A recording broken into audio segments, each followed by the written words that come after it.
আসসালামু আলাইকুম। আমি এখন আছি বাড়ি সরিষা বিষের জমিতে। আমার এক তরুণ কৃষি উদ্যোক্তা ভাই জনাব ইমন ভাই, উনি বাড়ি সরিষা বিষ চাষ করেছেন।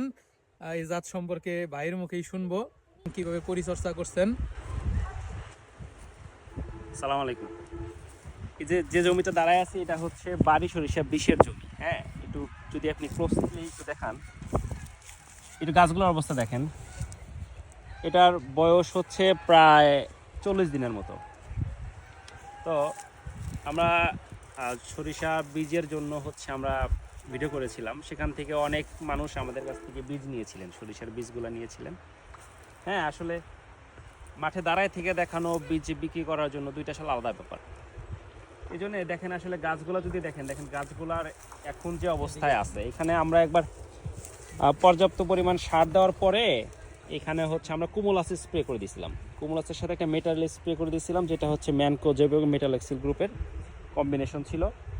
তো ওইটা যে স্প্রে করে দিয়েছিলাম, তারপরে যেহেতু এবার আবহাওয়াটা খুব রাফ, প্রচুর পরিমাণে কুয়াশা ছিল, কুয়াশা থাকার কারণে গ্রোথ খুব বেশি হচ্ছিল না। পরে যখন আমি এটাতে কুমোলাস এবং ওই মেটারিয়াল স্প্রে করে দেই, ফলশ্রুতিতে এই দুইটা মিলে তারপরে গাছের চেহারাটা একদম চেঞ্জ হয়ে গেছে। তো এটা যে গাছের যে অবস্থা দেখছি, তাতে আশা করা যাচ্ছে যে খুবই ভালো পরিমাণে হচ্ছে যে এখান থেকে সরিষা আশা করা যায়।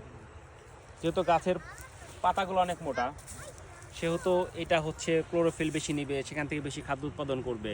ফলশ্রুতিতে আমার কি যে সরিষার যে হচ্ছে উৎপাদন, সেই উৎপাদনটা বাড়বে। এবং এই জমিটাতে আমরা যেটা করছি সেটা হচ্ছে যে এখান থেকে বীজ উৎপাদন যেহেতু করা হবে, এই জন্য আমরা প্রত্যেকটা বীজ এটা হচ্ছে বেছে বেছে পরিষ্কার করে দিয়েছিলাম, যাতে অন্য কোনো বীজাত না থাকে।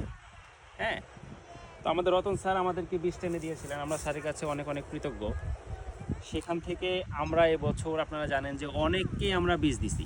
হ্যাঁ, সারা বাংলাদেশে আমরা যতটুকু সম্ভব ছিল আমরা বিভিন্ন জায়গায় বীজগুলো পাঠিয়ে দিছি।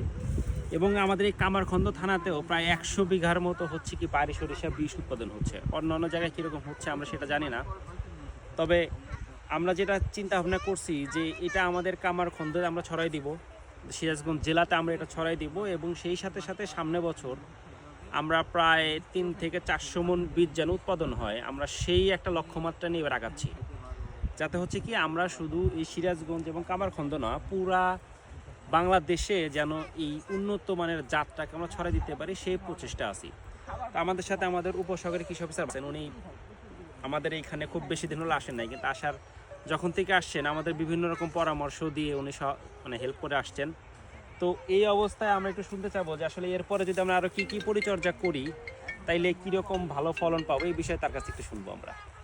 আচ্ছা, এখন যে অবস্থায় আছে সরিষার জমি, আলহামদুলিল্লাহ অনেক ভালো একটা পর্যায়ে আছে, একদম চকচকে জমিটা। আমি তো সামনে থেকে দেখতেছি, হয়তো ক্যামেরায় অতটা বোঝা যাচ্ছে কিনা।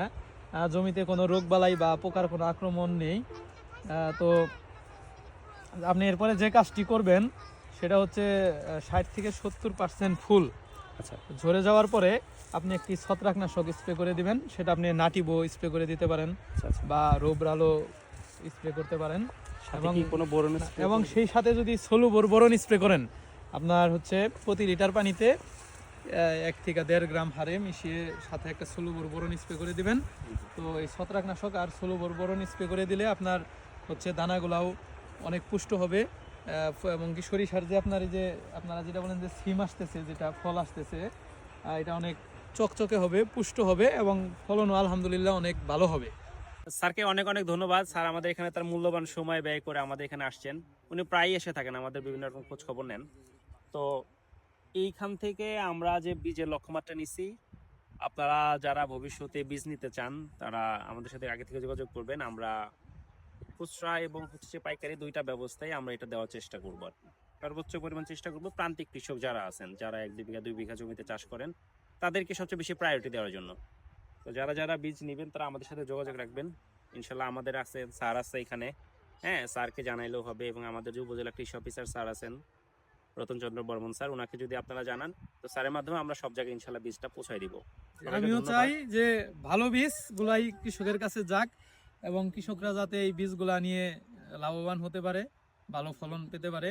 সবাইকে ধন্যবাদ। আসসালামু আলাইকুম।